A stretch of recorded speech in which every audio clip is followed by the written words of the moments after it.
این ساختمان بیناهای لایحه‌ای منزلی دسترس است که شهرداری دوشنبه چند سال پیش به خاطر تامین ساکنان با منزل زیست روی دست گرفته بود. قرار بود این لایحه سال 2015 به اتمام میرسد و اکثر ساکنان شهر دوشنبه با نرخ نسبتا ارزان صاحب منزل زیست میشوند.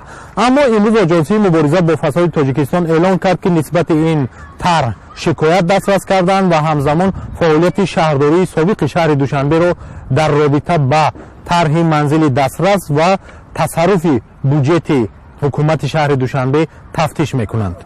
موافق نقشه کاری در 2 سال یک مرتبه گذرانده میشود.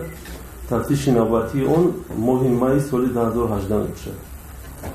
لیکن در اساس مراجعت رئیس شهر دوشنبه خلاصه است که علاقه دو مرتبه مراجعت کرده شد.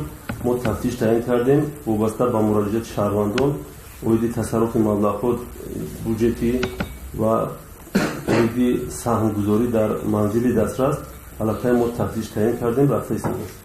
لایحه منزل دسترس که حالا از جانب آژانسی مبارزه ضد فساد تاجیکستان مورد تفتیش قرار گرفته است، هنوز سال 2013 از جانب شهرداری دوشنبه پیشنهاد شد. هدف شهرداری دوشنبه با عملی کردن منزل دسترس تامین کارمندان حکومت شهر با منزل زیست و هنرمندان و اهل فرهنگ با منزل نسبتا ارزان در پایتخت تاجیکستان بود. کارشناسان در مورد تفتیش لایحه منزل دسترس و فعالیت شهرداری سابق نظر خود را دارند.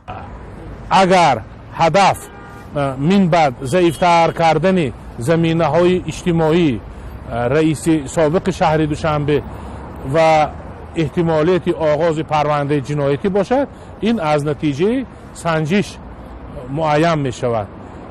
ولی اگر هدف انیخ کردن وضع مالیوی و مناسبت های مالیوی از جمله سوء استفاده از منصب بود یا نه باشد، پس این را نیست. وابسته به انجام کارهای مربوطه طریق واسطه اخبار عامه شاید